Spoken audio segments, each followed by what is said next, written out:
गणपति सदा ही कृपा हम पर बनाए रखना। गणपति सदा ही कृपा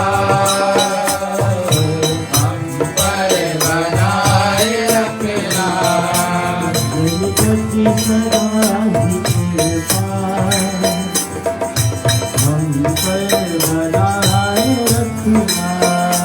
गणपति सदा ही कृपा हम पर बनाए रखना। जो राशिका सही हो, जो राशिका सही हो, उसी पर चलाए रखना, कृपा बनाए रखना।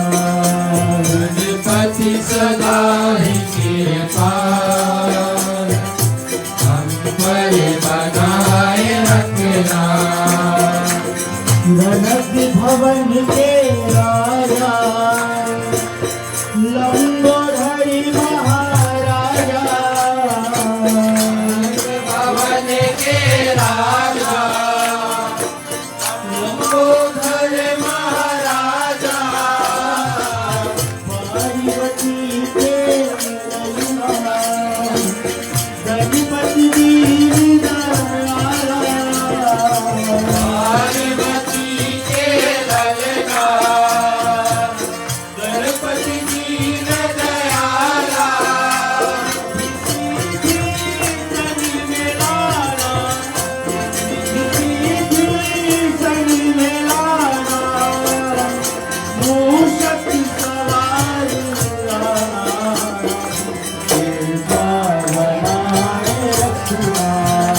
गणपति सदा ही कृपा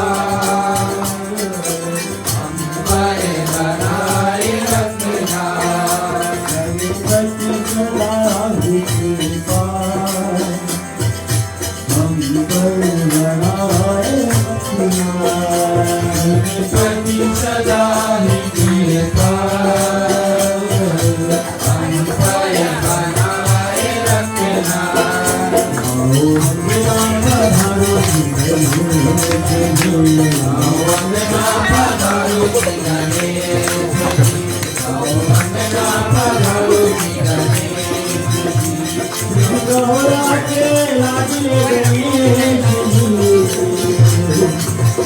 श्री गौरा के लाडले गणेश जी। वंदना पधारो श्री गणेश जी, वंदना पधारो श्री गणेश जी। वंदना पधारो श्री गणेश जी, वंदना पधारो श्री गणेश जी। वंदना पधारो श्री गणेश जी, वंदना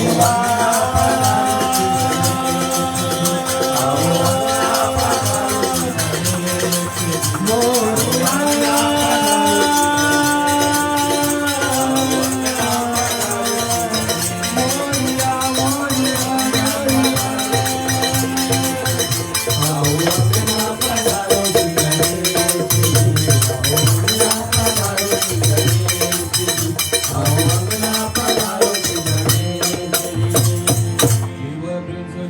आदिशक्ति माता की जय।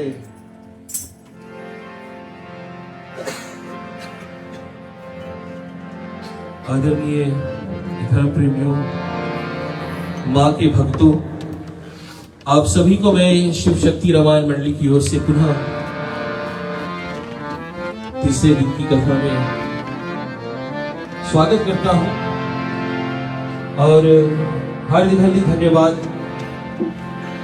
हर दिन की तरह मैं फिर आज ग्रह मालिक श्रीमान श्रीमती मनोज नायडू को देना चाहूंगा, जिसके घर तले इस मंदिर को हम 9 रोज माँ की कथा को सुनने को संभव हुए हैं।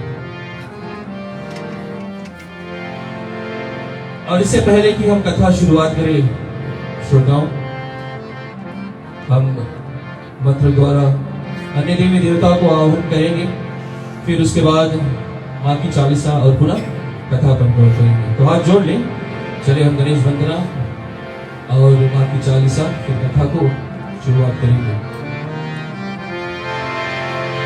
वक्रतुंडी महाकाय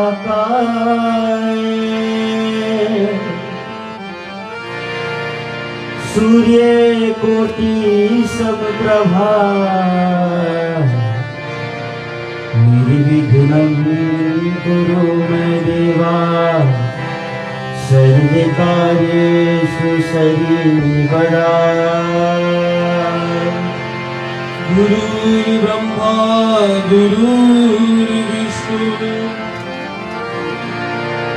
गुरुर्देवो महेश्वरा गुरुर्साक्षात् परब्रह्म तस्मै श्री गुरुवे नमः। सरस्वती नमस्तुभ्यं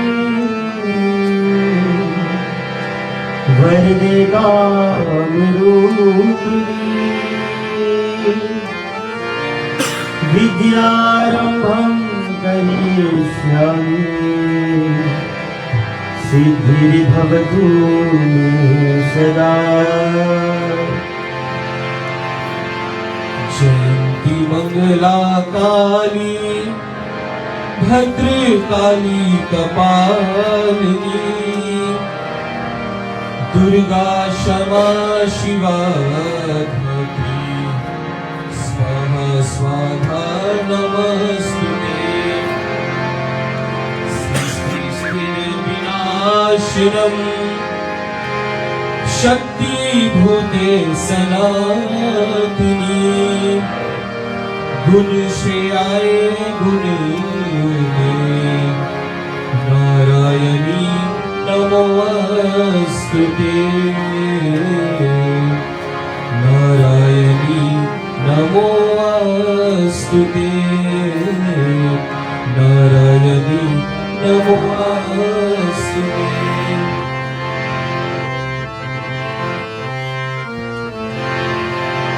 नमो नमो दुर्गे सुखकर्णी नमो नमो अम्बे दुखहरणी। निरंकार है ज्योति तुम्हारी तीनों लोक में लीलाएं रचीला तुम्हारा चंद्रलाल रूप मांगते अधिक सुहाए दर्श करत गण अधिक सुहाए। नमो नमो नमो नमो नमो नमो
भी संघार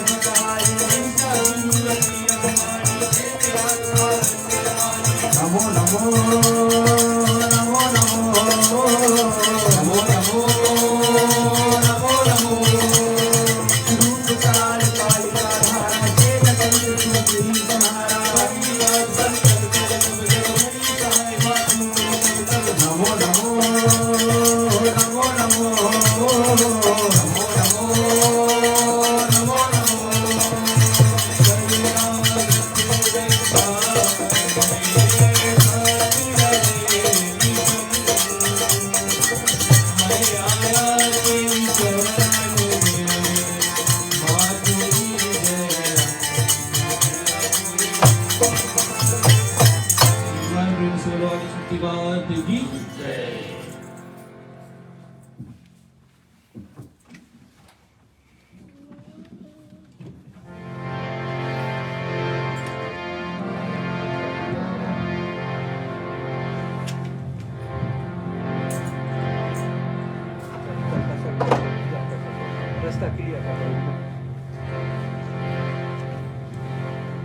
आप जरा ऐसे बैठेगा कि माँ की जो प्रतिमा यहाँ पर रखी हुई है इसके आगे की राह बिल्कुल साफ रहे।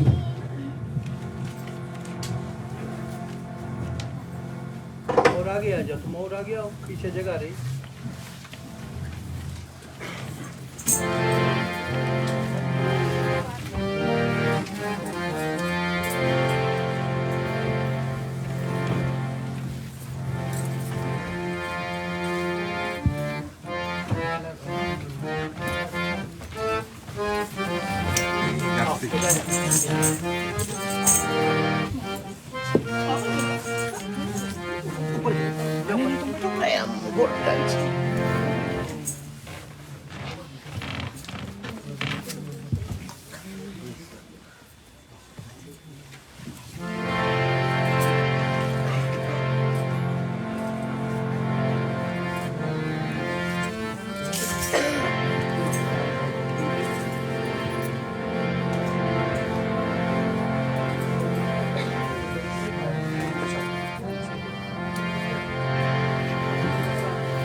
ठीक है श्रोताओं, चले पुनः कथा की ओर हम नजर दौड़ाते हैं।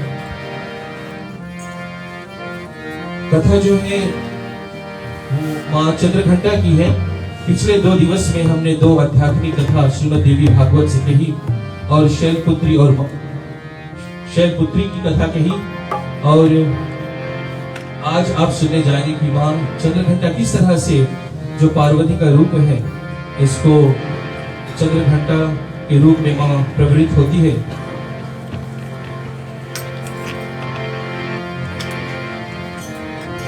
हम आज तुम्हें माँ चंद्रघंटा की कथा सुनाते हैं, माँ की कथा सुनाते हैं। नवरात्रि के रात हम माँ को मनाते हैं, हम कथा सुनाते हैं। हम आज तुम्हें माँ चंद्रघंटा की कथा सुनाते हैं, माँ की कथा सुनाते हैं। नवरात्रि के रात हम माँ को मनाते हैं, हम प्रेम से जाते हैं।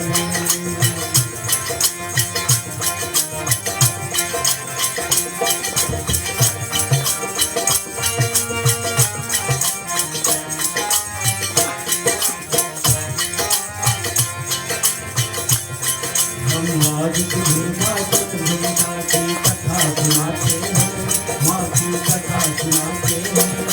नवरात्रि के रात में हम माँ को मनाते हैं, हम प्रेम से जाते हैं, हम प्रेम से जाते हैं, हम प्रेम से जाते हैं।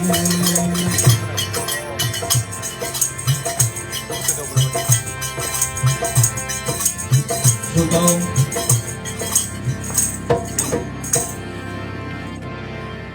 मां चंद्रघंटा पुनर्जन्म में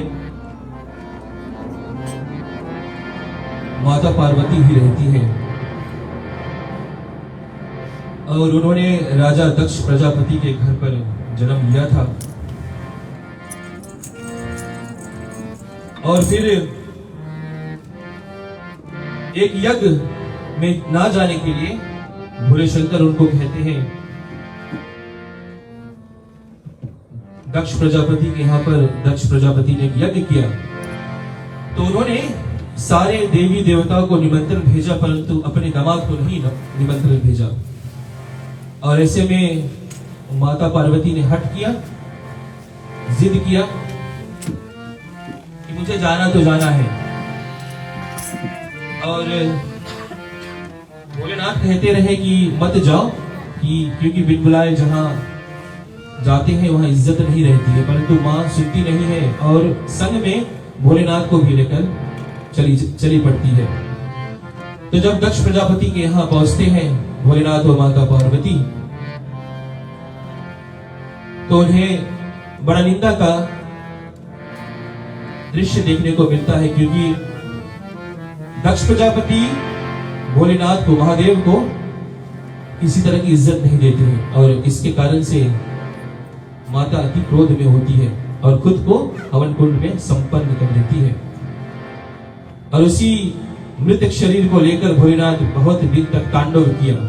इतना क्रोध बढ़ गया कि इस सारा ब्रह्मांड का नष्ट होने का समय आ गया। और तब नारायण यानी भगवान विष्णु ने अपने त्रिशूल से मां के 51 यानी 51 पीसेस किए। और आज भी भारतवर्ष में आप अगर जाओगे तो भारतवर्ष में 51 शक्तिपीठ है। शक्तिपीठ नाम से ये जाना जाता है।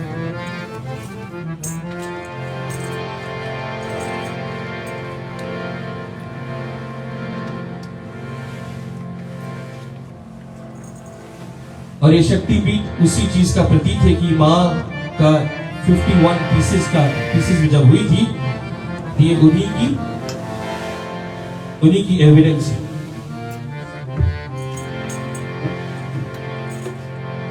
और वर्तमान में कथा जहां पर हम कर रहे हैं, आदिशक्ति फिर जन्म ले लेती है राजा हिमावन के घर पर।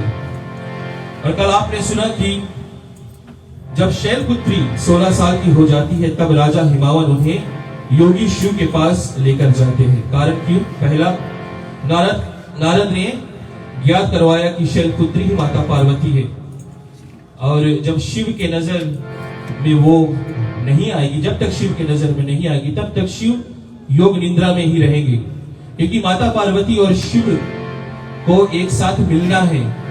उनके मिलन से ही जो पुत्र उत्पन्न होगा, उनसे ही ताड़कासुर का वध हो सकता है। लेकिन जब शिव पार्वती को नहीं पहचानता है और देवताओं की इस योजना पर पानी फिरने ही वाला होता है, तब इंद्र क्या करता है? इंद्र जाकर कामदेव से विनती करता है कि हे कामदेव, जिसलिए तुम संसार में आए हो, प्यार जागृत करने के लिए जाओ भोलेनाथ में वो प्यार जागृत करो। और जब कामदेव आते हैं भोलेनाथ के पास, तो कभी किसी योगी मुनि जो बड़ा डिसिप्लिन रहता है और आप बहुत ज्यादा फ्लर्टिंग हो जाए उनसे, तो मामला कभी कभी गलत भी हो जाता है। तो ऐसे में कामदेव काम जगाने की माया में खुद भस्म हो जाते हैं।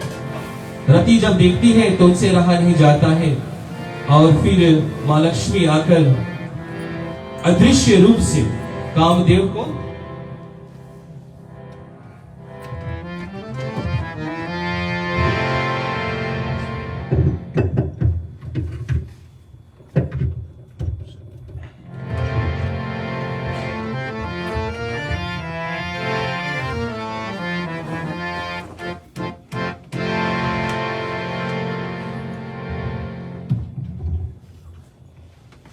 क्षमा कीजिएगा।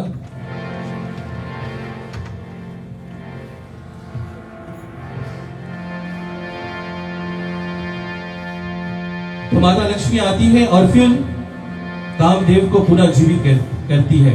परंतु इतना कहती है कि देखो, मैं भोलेनाथ के विरुद्ध नहीं जा सकती। उन्होंने भस्म किया है, मैं तुमको पूरे का पूरा जीवित नहीं कर सकती हूँ, पर इतना करूंगी। रति को कहती है कि क्योंकि ये तुम्हारे पति है, ये सिर्फ तुम्ही को दिखेंगे।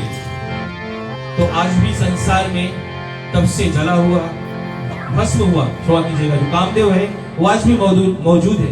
इसलिए प्राणियों में प्यार आ पाता है और जन सृजन हो पाता है।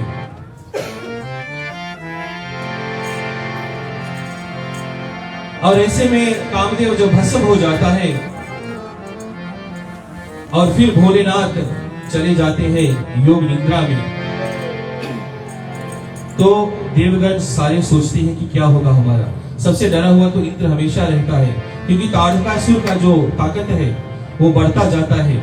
और ऐसे में इंद्रलोक पर कब असुरों का चढ़ाई हो जाए उन्हें कोई पता नहीं है। तो सारे फिर मिलकर पहुंचते हैं कैलाश पर और सब फिर विनती करते हैं कि हे हरि, हे नारायण, अब सारा जो प्रॉब्लम है ना, इसका सलूशन आपके पास ही होगा।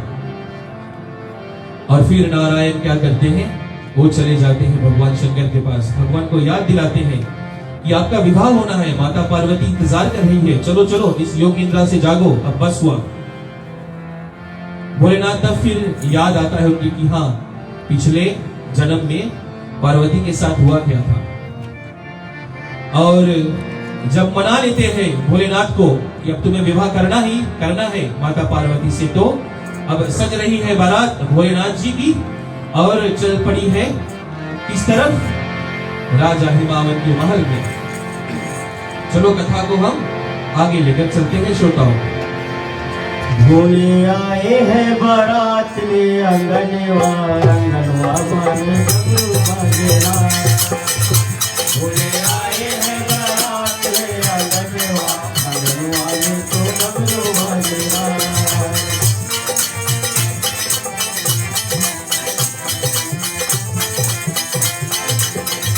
भोले आए हैं बारात में अंगनवा में तो डमरू बाजेरा।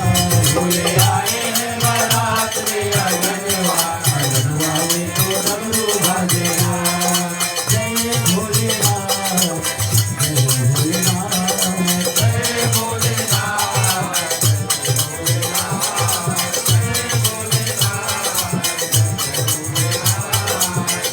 भोले आए हैं बारात में अंगनवा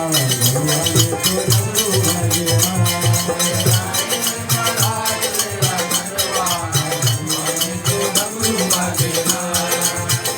भोले नंदी के सवार चंद्र भूतो की बहार। भोले नंदी के सवार, भोले नंदी के सवार चंद्र भूतो की बहार। भोले आए हैं बारात में अंगनवा में तो डमरू बाजेरा।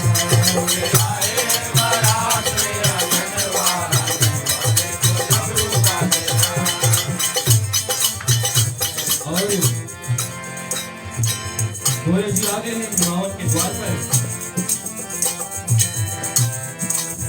अभी कलयुग में तो जब शादी होती है तो लिमोजिन आता है, बारात सजाने के लिए मर्सिडीज आती है। भोले की वहां जान तो क्या है, सफेद सफेद भोले, और उसका नाम है नंदी। भोले नंदी पर सवार है। और हम बाराती जब जाते थे, मुझे अभी भी किसी का शादी बहुत याद आता है। और वो शादी जब गांव से तुम्हारा किसी लड़के का शादी हो, बारात करने जाओ, बस में बैठकर सभी लोग एक साथ, अद्भुत दृश्य। तो देखो कोई मामा कोई फूफा आएगा, एक रात पहले से आंखें लाल है, किसी का शर्ट सही है तो पैजामा फिट नहीं आ रहा है, किसी ने भूलकर जूती भूल गई है, चप्पल पहन के, क्योंकि उनके डर है कि आज जूता उसे गवाना कहाँ पड़ेगा। भोले आए हैं बारात में अंगनवा में तो डमरू बाजेरा। भोले आए हैं बारात में अंगनवा में तो डमरू बाजेरा। जय भोलेनाथ, जय भोलेनाथ, जय भोलेनाथ, जय भोलेनाथ, जय भोलेनाथ, में मिर्ची की खाला अंग में भभूति को रमाया मिर्ची खाला अंग में भभूति को रमाया मिर्ची खाला अंग में भभूति को रमाया भोले आए हैं भोले आए हैं भोले आए हैं बारात ले लगवा लगवा देखो डमरू बाजेगा भोले आए हैं बारात ले लगवा देखो डमरू बाजेगा भोले आए हैं बारात ले लगवा देखो डमरू बाजेगा। और जिसको ने शादी की है, जिसको की शादी अभी हाल ही हुई है, आपको याद होगा ना किसी की शेरवानी ली होगी, designer wear, sari, matching jewellery, जूते इत्यादि। और जिनके आने वाले हैं कहते हैं कि इस गान को जो गाता है ना उनका शादी होना निश्चित है। जिनका हो गया ठीक है, जिनका नहीं हुआ है उनका होना निश्चित है। और भोले बाबा क्या पहन कर आए हैं?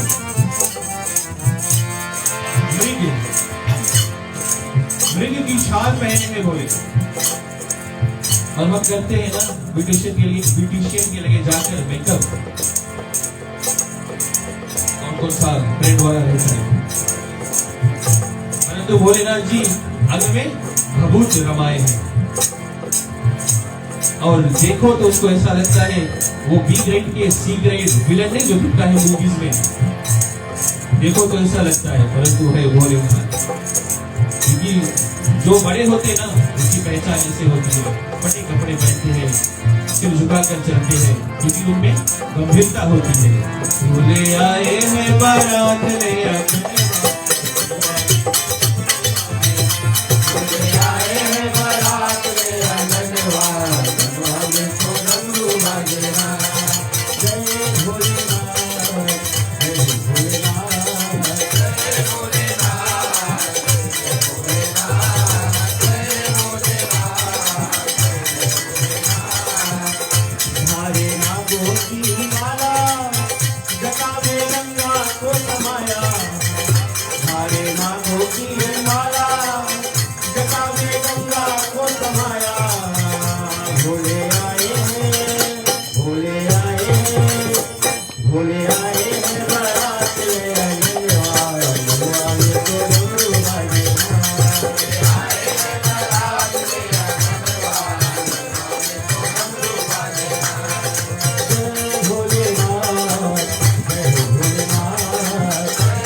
ऋषियों से कहते हैं कि यह अद्भुत महादेव की बारात की गाथा जो सुन रहा है वो बड़ा धन्यवान है।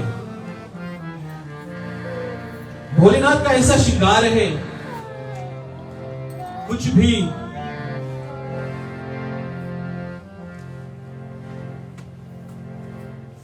भी और चीज की वर्णन करने की मुझे काम ही नहीं है। और फिर भोले की वर्णन करने के बाद सूत जी वर्णन करते हैं, अच्छा दूल्हा तो ऐसा है, चलो अब मैं बताता हूं तुमको कि जो बाराती का है ना वो कैसे होते हैं। बस अपने दिमाग में थोड़ा ऐसा दृश्य दौड़ाओ, किसी वाला विवाह होगा, अगर थोड़ा अगर डिले हो जाए, भाग दौड़ हो जाए थोड़ा, तो फिर देखो। और शिव के गण जो है उसमें क्या, उसमें कौन कौन है? भूत है, प्रेत है, पिशाच है, अघोरी है, किसी का सिर हवा में डोल रहा है, बाकी शरीर नहीं है। तो किसी का शरीर है पर मुंडी गुम है। कभी कभी आपको देखने को मिलेगा ऐसे बंदा होते हैं जो पूरा शरीर से भी सक्षम होते हैं, परंतु काम ऐसे करेंगे जैसे उनका पास दिमाग नहीं है। तुम मत हंसो निखिल। और किसी को तो एक भी नहीं है और सिर्फ हाथ ही है। कुछ बाराती थोड़ा अलग चल रहे हैं और सूर्य जी कहते हैं कि अगर और अलग चल रहे हैं और छूट रहे हैं तो सूर्य जी कहते हैं कि अगर उनको देखोगे तो पता लगेगा कि इनके शरीर है परंतु पैर नहीं है। क्या अजब गजब बारात।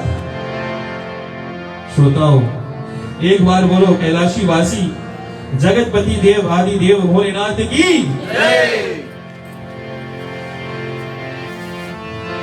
अजब बारात है गजब बरतिया, अजब बारात है गजब बरतिया, भोले भय दुल्हा सवार हुए बैलवान।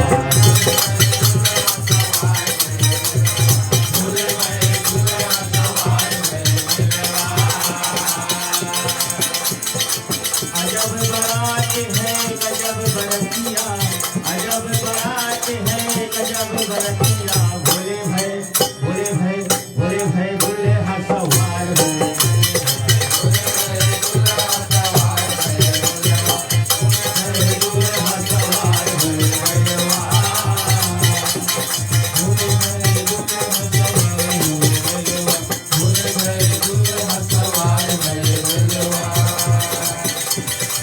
अजब बारात है गजब बरतिया, अजब बारात है गजब बरतिया, भोले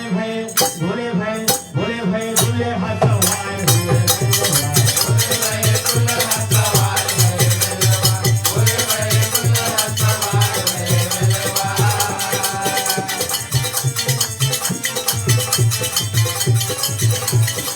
अजब बारात है गजब बरतिया, अजब बारात है गजब बरतिया, भोले भय दुल्हा सवार हुए।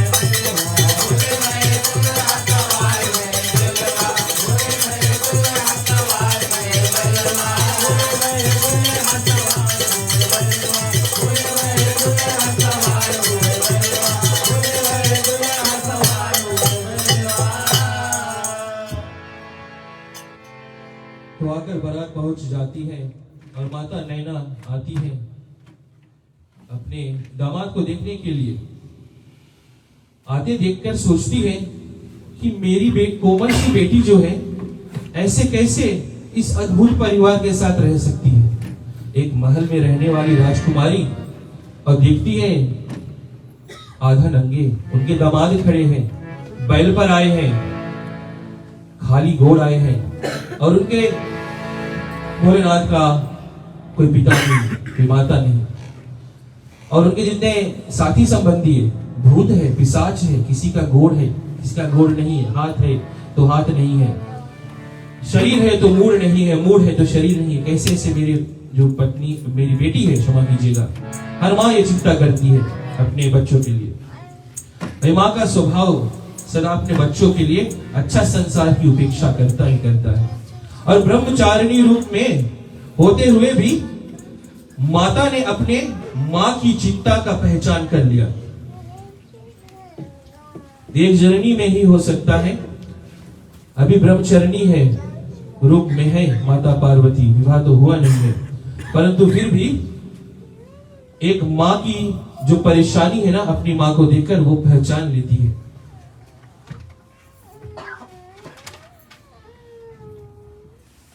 यशोदा कहते हैं कि कन्या में अनेक देवी की रूप होती है, परंतु एक सज्जन जी ने मुझसे कहा कि पता नहीं कौन सी रूप एक्टिवेट होती है ना शादी के बाद, ये पति पर डिपेंड करता है।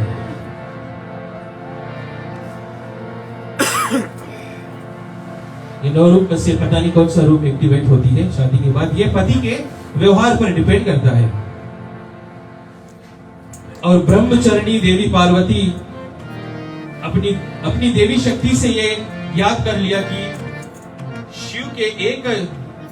शिव के इस रौद्र रूप को अब शांत करना ही है, क्योंकि माँ परेशान हो रही है। माँ मूर्छित भी एक बार हुई, फिर पुनः जागी, तो माँ की इस हाल को देखा नहीं जाता है। अब बेटी को गुस्सा आने लगा है, क्रोध आने लगा बेटी को। और फिर माँ ने विचार किया कि अब मुझे अपना अगला रूप धरना पड़ेगा। तभी शंकर, महादेव और उनके जितने भी गण हैं वो सब शांत हो गए। और उसी समय, उसी क्षण माँ ने अपना तीसरा रूप दिखलाया।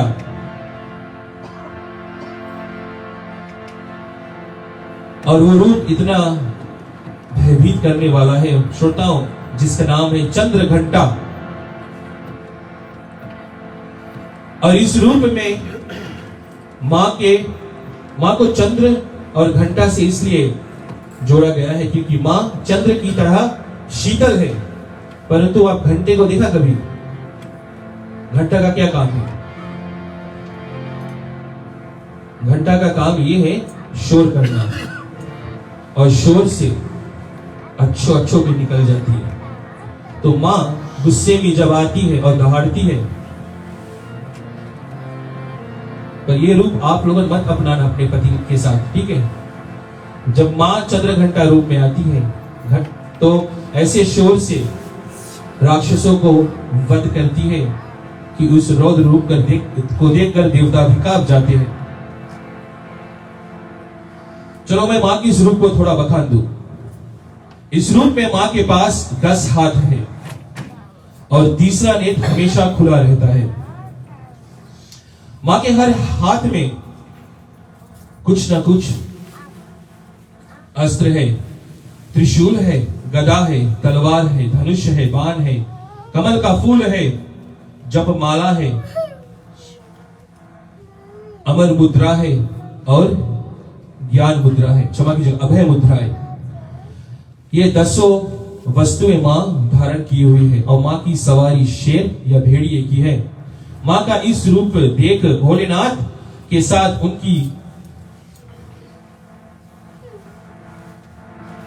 उनके बाराती भी शांत हो जाते हैं। शंकर भगवान ने अपने रौद्र रूप को शांत किया और सारे देवी देवता मां की अब वंदना करने लगते हैं। चलो हम भी एक साथ में होकर मां की वंदना गाते हैं। ऐ गिरी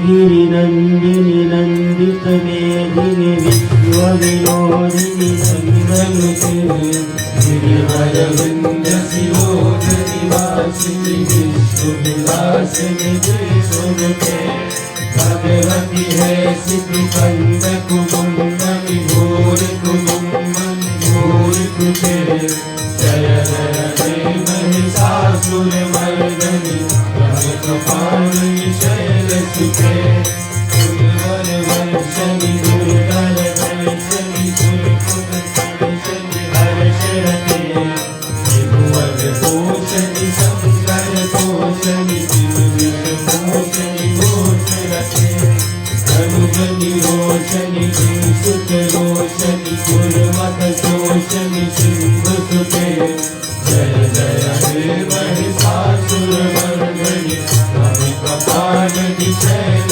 सुते हे गिरि नंदिनी नंदित मेदिनी विश्व विनोदिनी नंदनुते गिरिवर विंद शिरोमणि वासिनी विष्णु विलासिनी सुनते भगवती है सिद्धि कंद कुमुंडनी घोर कुमुंडनी घोर सुते जय जय हे महिषासुर मर्दनि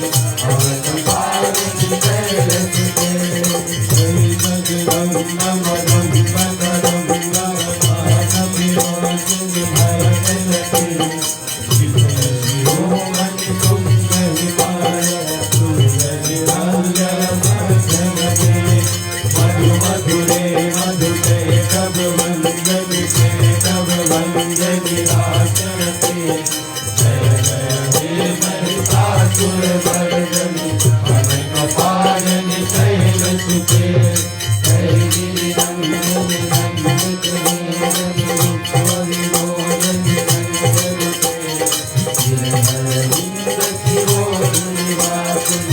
विलासिनी विष्णुते भगवती है किसी कंटक रुंधन घोर कुटुंबन घोर तुझे जय जय हे महिषासुरमर्दनि और कृपाल जय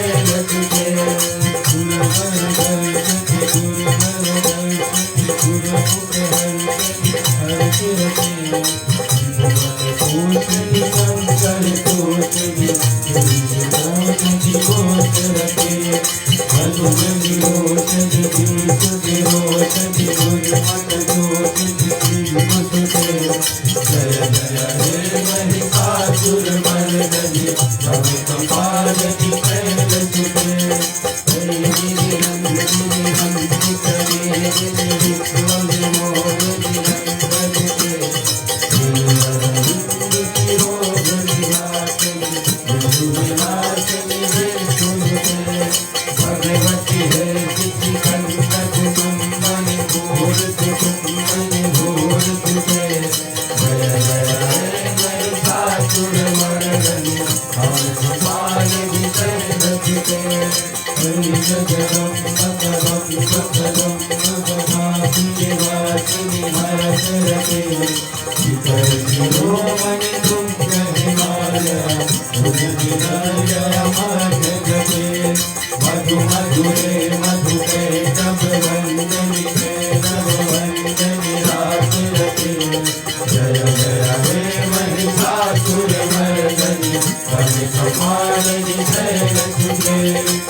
भगवती है कुछ कंटक रुंधन घोर कुंदन घोर तुझे जय जय हे महिषासुरमर्दनि कांतिपाल जय तुझे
और समय हो गया, परंतु आज थोड़ा थोड़ा देर और समय ले लो।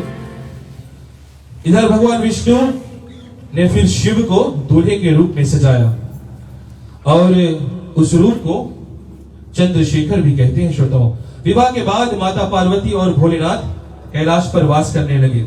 भोलेनाथ फिर अपनी तपस्या में लीन हो गए और तारकासुर ने फिर अपना योजना जो है माता पार्वती और शंकर के लिए तैयार किया।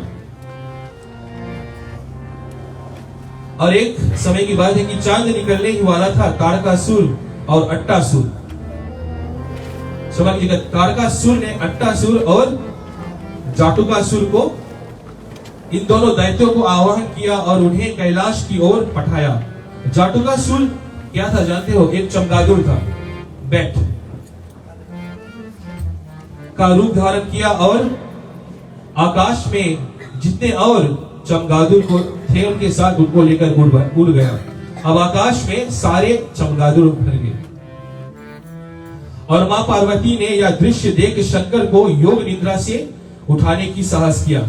उधर अट्ठासुर और जटुकासुर कैलाश की तहस नस मचाने लगे। सारे शिवगण माता के पास दौड़े आए और प्राणों की भीख मांगने लगे। कैलाश का तहस महस देख और शिव गणों की रक्षा हेतु मां ने फिर अपना चंद्र घंटा रूप दिखाया और आकाश में चमगादुरों की संख्या इतनी सारी कि घनघोर अंधेरा छा गया और कड़क बिजली भी चमकने लगी। श्रोताओं, उसी के अंतर्गत चंद्र घंटा मां रणभूमि में आती है।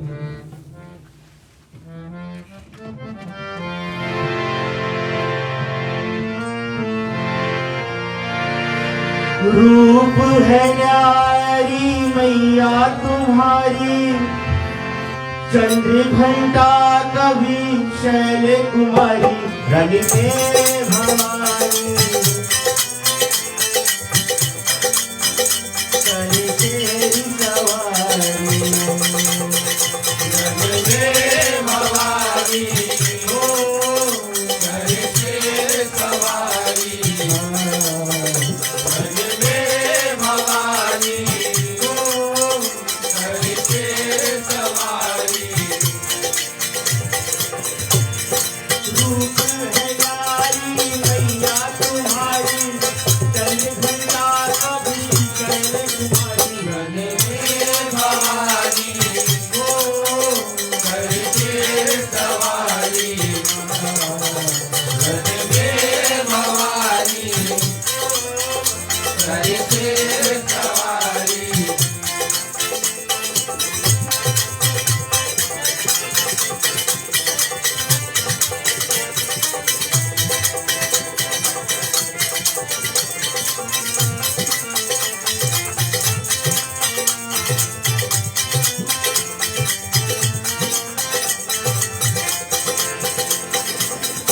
घनी घोर घटा सी छाई, अरब मैया के चंद्र घटा, रोशन करो रंग को मधु, चंद्र को माने तुझे धारा।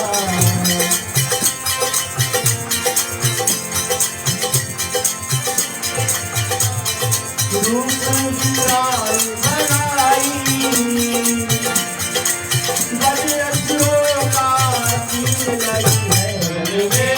भवानी को सवारी, भवानी को सवारी। और सुनो, ऐसा घनघोर घटा छा गया कि मैया ने चंद्र देव से अर्ज लगाया कि जरा सा ये रणभूमि रोशन कर दो। तो चंद्र तुरंत माँ को नमस्कार किया और माँ ने चंद्रमा को अपने सिर पर धारण कर लिया और फिर माँ ने अति विकराल रूप बनाया और फिर असुरों को माँ संहारने लगी। झुंड में भेड़िया आई, आकर माती सेना हुई, समरार को मारी,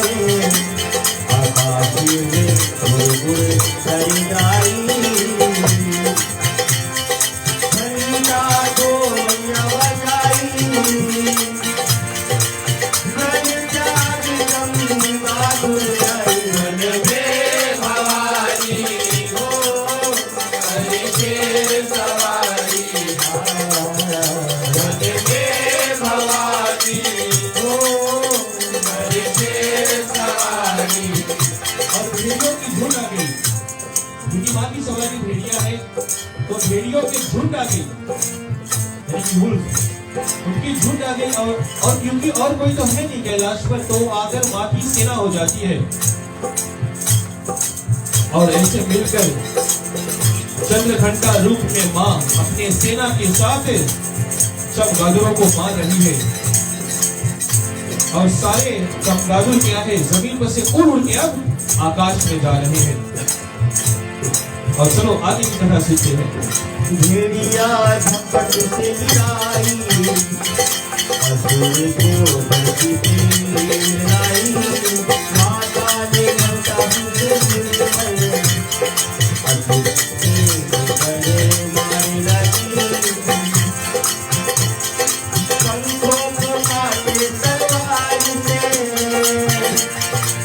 वीर खाती मैया जी मिलाई।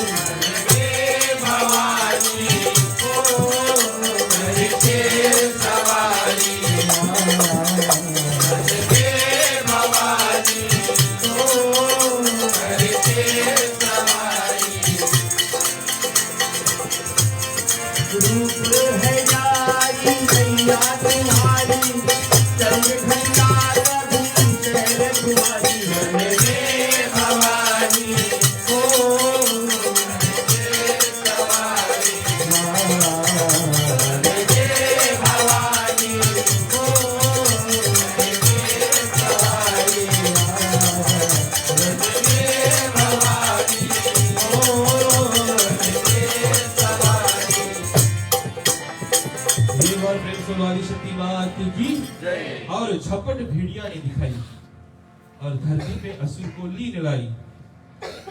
भेड़िए जो थे झपट कर असुर जितने आकाश में थे उनको जमीन में लेकर आ पटका। और माता ने उस असुर अट्टासुर के शरीर में घंटा मारा जोर से। असुर तलवार लेकर असुर के जो पंख है वो काट दिए और फिर वही तलवार से मां ने असुर की छाती भीनी कर दी और असुर मारा गया। मां ने सारे असुरों को मारकर कैलाश को भी बचाई। श्रोताओं, चंद्रघंटा रूप में मां सबसे ताकतवर और प्रचंड है। एक हाथ में तलवार, दूसरे में घंटा और माथे पर चंद्र विराजमान है। भेड़िया की सवारी और ब्रह्मदेव जगत वेद रचयिता ब्रह्मा ने इस रूप को चंद्र घंटा का इसलिए नाम दिया है। महादेव ने माता का प्रशंसा करते हुए कहा, श्रोताओं, यह देवी पुराण की गाथा हर मनुष्य की बुराई की लड़ाई से और डर से मुक्ति देगी। कन्या रूप में एक बालिका एक पिता के घर को संवारती सजाती है और विवाह के बाद वह वही काम अपने पति के घर पर करती है। और अगर पति की अनुपस्थिति हुई हो तो ये कथा उन सभी नारी को याद करना चाहिए कि आप बिना पति के भी संभल सकते हैं। महादेव कहते हैं कि माता चंद्रघंटा की यह रूप संसार में हर नारी को कभी बिना पति को के कमजोर और मजबूर रहने नहीं सिखाएगी। और श्रोताओं, कथा अंत करने से पहले बहुत सुंदर सा मोरल वैल्यू, मैं कहूंगा मोरल वैल्यू थीम इस कथा से निकलता है कि एक नारी की जो रूप है, माता दुर्गा के 9 जो रूप है ना, एक नारी की रूप है, एक लड़की के रूप से, आप कन्या के रूप से उसको सोचो। अगर शैलपुत्री रूप में मां कन्या के रूप में जन्म, कन्या के रूप में अपने पिता हिमावत के घर थी, फिर ब्रह्मचर्णी 16 साल की हुई तो सेवा, अध्ययन, योग समझने के लिए बाहर निकली घर से। और ऐसे हम मनुष्य को भी करना पड़ता है। जब हम पढ़ने लिखने लगते हैं और स्कूल खत्म कर लेते हैं, हाई स्कूल इत्यादि, तो फिर यूनिवर्सिटी जाने के लिए हमें कभी कभी घर से भी दूर रहना पड़ता है। ये परिश्रम सब किए, राम जी ने भी किया, कृष्ण ने भी किया। तो जो बच्चे हैं ना, वो सोचते हैं कि ये नहीं हो सकता, ऐसा नहीं है। जब तक आप घर से नहीं निकलोगे बाहर, तब तक आप कुछ बनोगे भी नहीं। राम जब तक अयोध्या में थे, राम ही थे।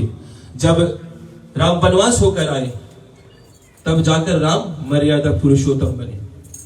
तो मेरा अनुरोध उन पुरुषों से है कि अपनी अर्धांगिनी को वही सम्मान दो जो आप अपनी मां को देते हो, क्योंकि अगर आपको एक इस दुनिया में लेकर आई है तो दूसरी अपनी सारी दुनिया छोड़ के तुम्हारे पास आई है।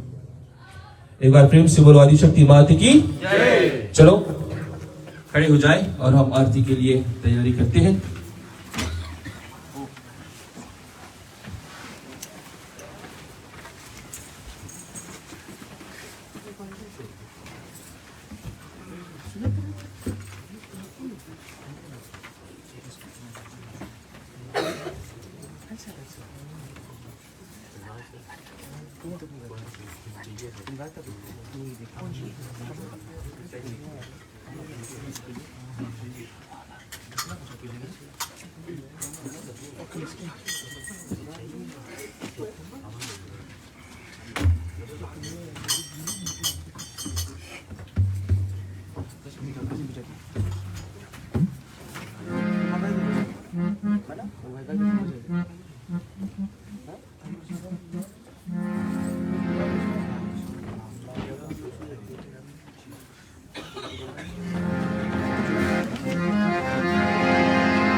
अम्बे तू है जगदम्बे काली, जय दुर्गे खप्पर वाली, तेरे ही गुण में गाए भारती।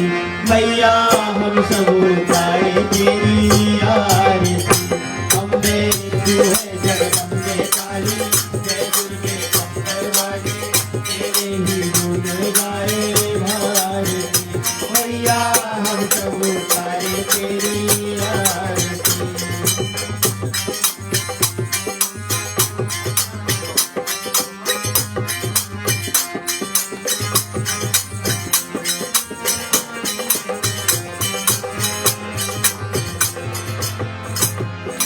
तेरे जगत के भक्ति जनन पर भीड़ पड़ी है भारी, भीड़ पड़ी है भारी। तेरे जगत के भक्ति जनन पर भीड़ पड़ी है भारी, भीड़ पड़ी है भारी। दामोदर पर टूट पड़ो माँ करके सिंह सवारी, सौ सौ तीरों से तू बरसाई, अष्ट भुजाओं वाली, दुष्टों को गले में संहारती। मैया हम सब उतारे तेरी आरती। अम्बे तू है जगदम्बे काली, जय दुर्गे खप्पर वाली, तेरे ही गुण गाए भारती। मैया हम सब उतारे तेरी आरती।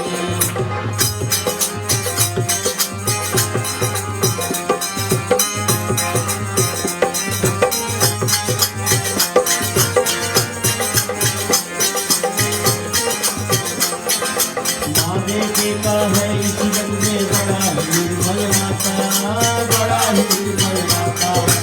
आगे बेटा है इस जग में बड़ा निर्मल माता, बड़ा निर्मल माता।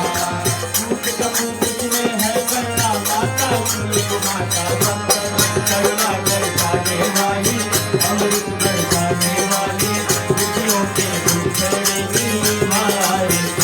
मैया हम सब उतारे तेरी आरती। अम्बे तू है जगदम्बे काली, जय दुर्गे खप्पर वाली, तेरे ही गुण गाए भारती। मैया हम सब उतारे तेरी आरती।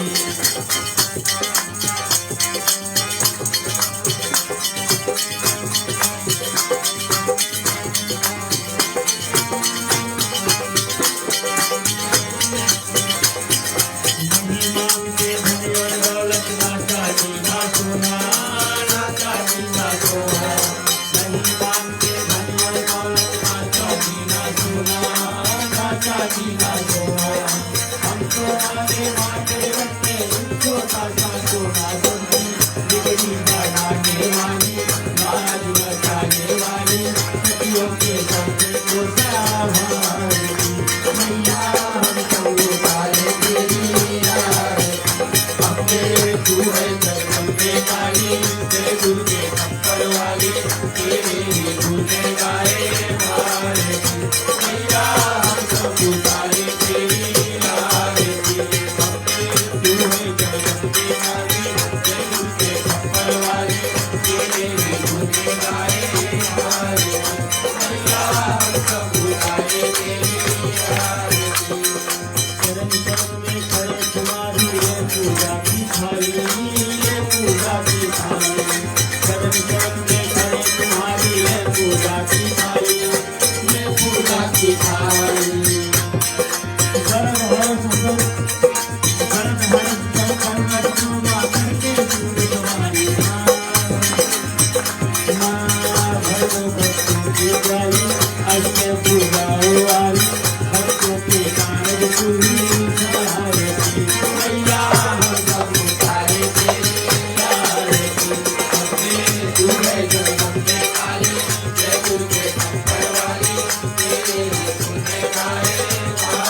तुम्हारी हो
ठीक है श्रोता, अपने अपने स्थान पर बैठिएगा। आरती दर्शन आपके पास आएगी और अपने आरती दर्शन कर सकते हैं।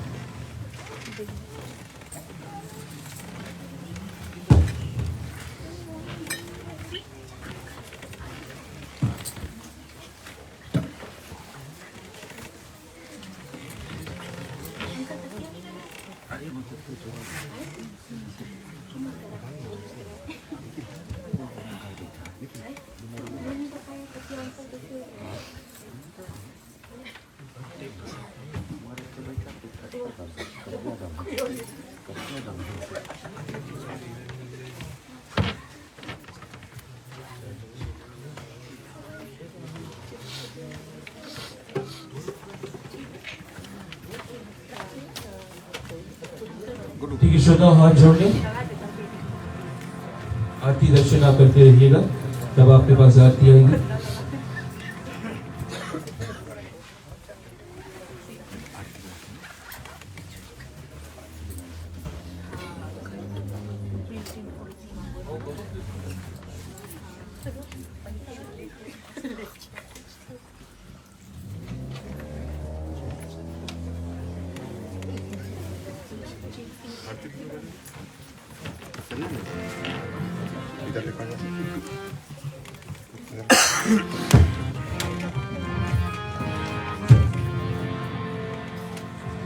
ठीक है, जब तक आरती आपके पास आ रही है, दर्शन कर रहे हैं, हाथ जोड़ लें और भगवान से क्षमा याचना करते हैं।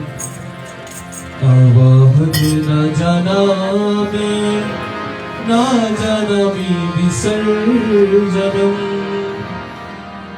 पूजा चैवं न जाना मैं, छिन्वता परमेश्वरम्।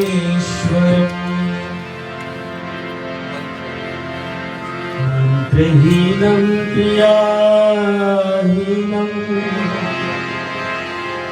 भक्तिहीनं सुरेश्वरी, यत् पूजितं मया देवी परिपूर्णं तदस्तु मे, परिपूर्णं तदस्तु मे। ओम नमः पार्वती पते हर हर महादेव।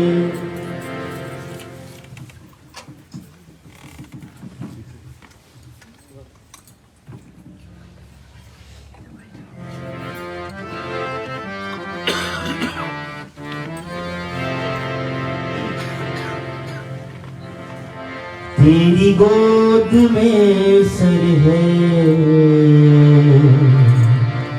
मैया, अब मुझको क्या डर है, मैया दुनिया नजरे तेरे तो तेरे, दुनिया नजरे तेरे तो तेरे। तेरी नजर है मैया, मेरी गोद में सर है मैया, अब मुझको क्या डर है मैया। मैया तेरी जय जयकार, मैया तेरी जय जयकार, मैया तेरी जय जयकार, मैया तेरी जय जयकार। दरबार मैया तेरी जय जयकार, लगा तेरा दरबार मैया तेरी जय जयकार। मैं बालक तू माता शेरवाली, मैं तू तेरी माता शेरवाली, मैं बालक तू माता शेरवाली,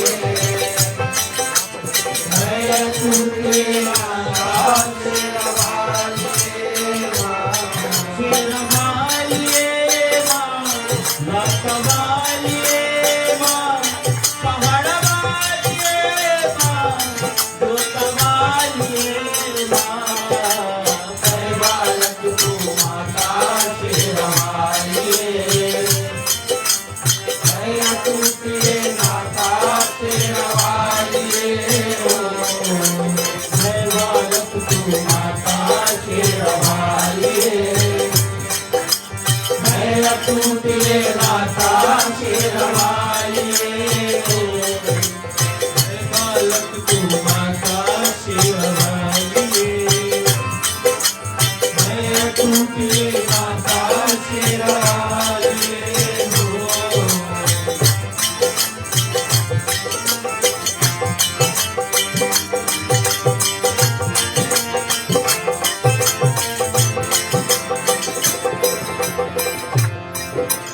चलो बुलावा आया मेरे माता ने बुलाया,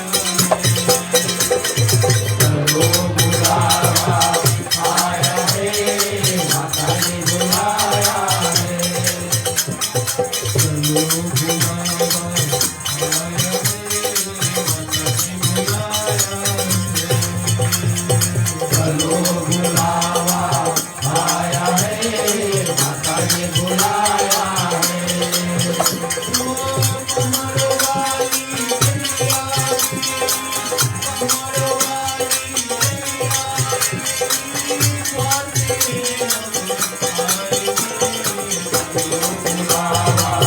आया है माता ने बुलाया है, चलो बुलावा आया है माता ने बुलाया है।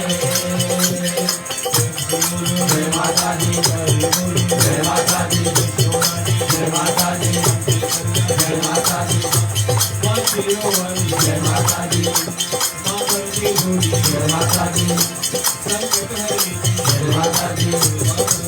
माता दी, जय माता दी, जय माता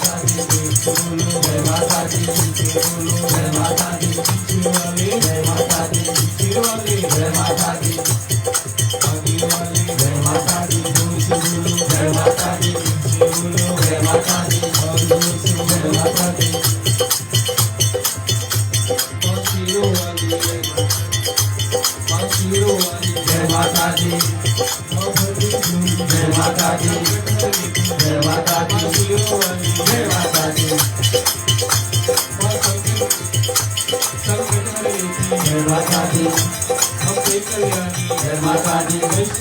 जय माता दी, जय माता दी, जय माता दी, जय माता दी, जोर से बोलो जय माता दी, जोर से बोलो जय माता दी, जोर से बोलो जय माता दी, जय माता दी, जय माता दी, जय माता दी, जोर से बोलो जय माता दी, से बोलो जय माता दी, जोर से बोलो जय माता दी, जोर से बोलो जय माता दी, से बोलो जय माता दी। बुलावा आया है माता ने बुलाया है,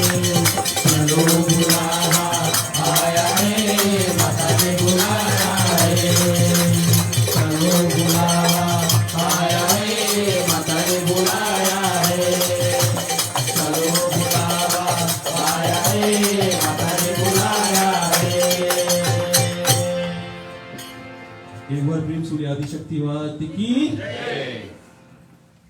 श्रोताओं, आप सभी को हार्दिक हार्दिक धन्यवाद है, स्वागत है। मैं कुछ नए चेहरे देख रहा हूँ आज यहाँ पर, तो स्वागत है उन सभी का। मेरे भाई प्रीतेश साहब का भी स्वागत है।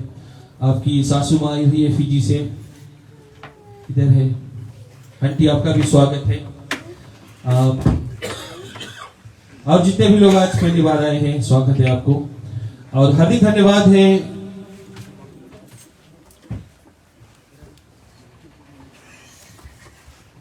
श्रीमान और श्रीमती रविंद्र प्रसाद और उनके परिवार, निखिल के माता पिता हैं। आज प्रसाद का भोग उन्होंने लगाया है और जितने भी लोग हमारी मंडली को मदद करते आ रहे हैं, हार्दिक हार्दिक धन्यवाद आपको है। कल की कथा भी 7:30 बजे शुरू होगी हर दिन जब तक नवरात्रि चलेगा। आप सभी को निमंत्रण है, हर दिन आइएगा। माँ की जो दरबार है खुली हुई है सब भक्तों के लिए और ऐसी कथा हम आपके लिए रोज लेकर आएंगे, जिससे सुनकर आप जीवन में कुछ न कुछ परिवर्तन कर सकते हैं। ये आपके लिए लाभदायक रहेगा। एक बार फिर प्रेम से बोलो साचे दरबार की।